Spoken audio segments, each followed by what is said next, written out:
OpenAI just released a GPT-4o, a new model that can interact with the world through audio, vision, and text in real time. In this video, I wanted to talk about key features of the model, some of the use cases, and performance of the model. Some of the key features of GPT-4o. This is the first large language model to combine text, audio, and vision in one unified model. So it enables natural multimodal interaction, perceives and generates audio, images, and text. Second, low latency audio processing. So average is 320 milliseconds response time, which is similar to humans. We will talk more about it a little bit later when we discuss voice assistants. So thirdly, it's now improves performance on over 50 languages, which covers 97% of the world's population. And most importantly, it's half the price of GPT-4 Turbo, so it's pretty cheap and it's twice as fast. So let's talk a little bit more about the use cases.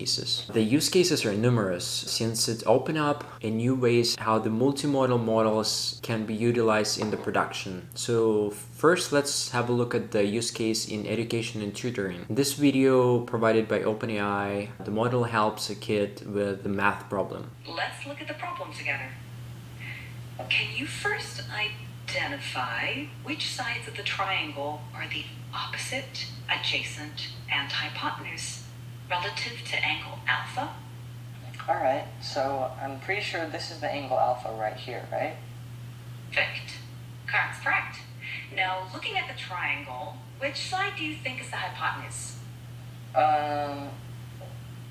Remember the hypotenuse? I'm not totally sure. I think it might be this one, but I really am not sure. This side AC. You're close. Actually, side AC is called the adjacent side to the angle alpha. The hypotenuse is the longest side of a right triangle and is directly opposite the right angle.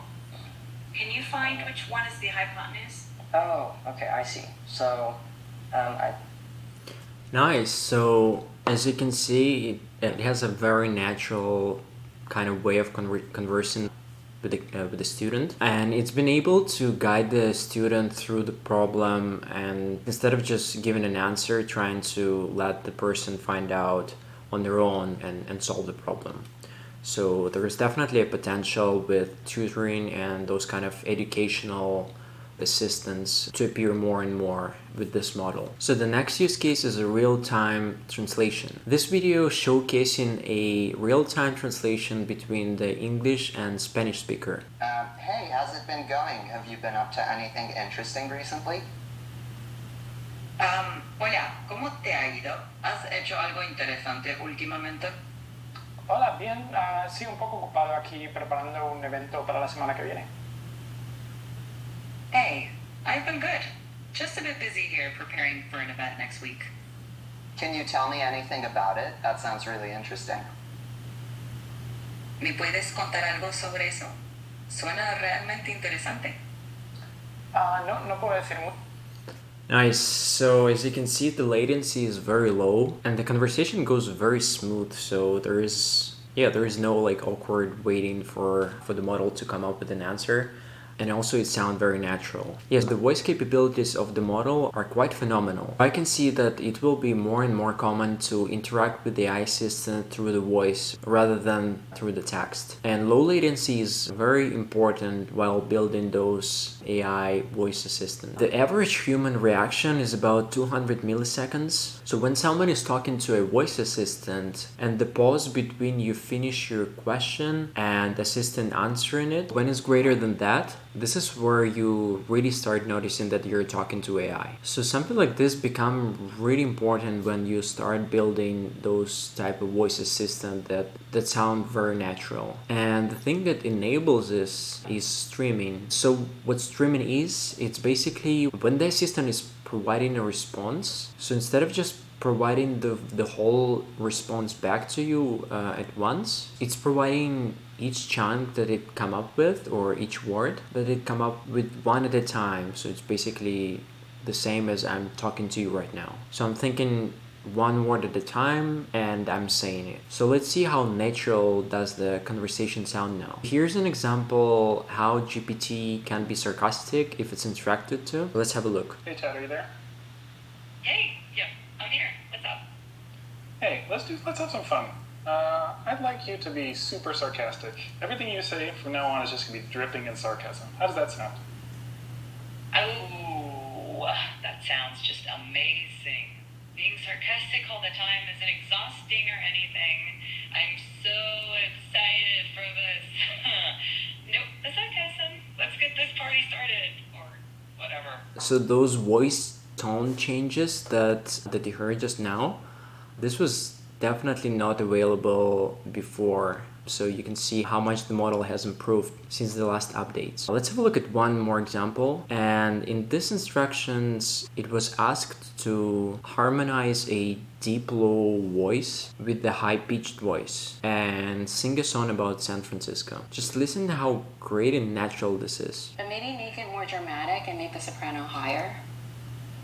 San Francisco in the month of May. San Francisco in the month of May. The 10th, it's a Friday, come what may. We are harmonizing. We are harmonizing.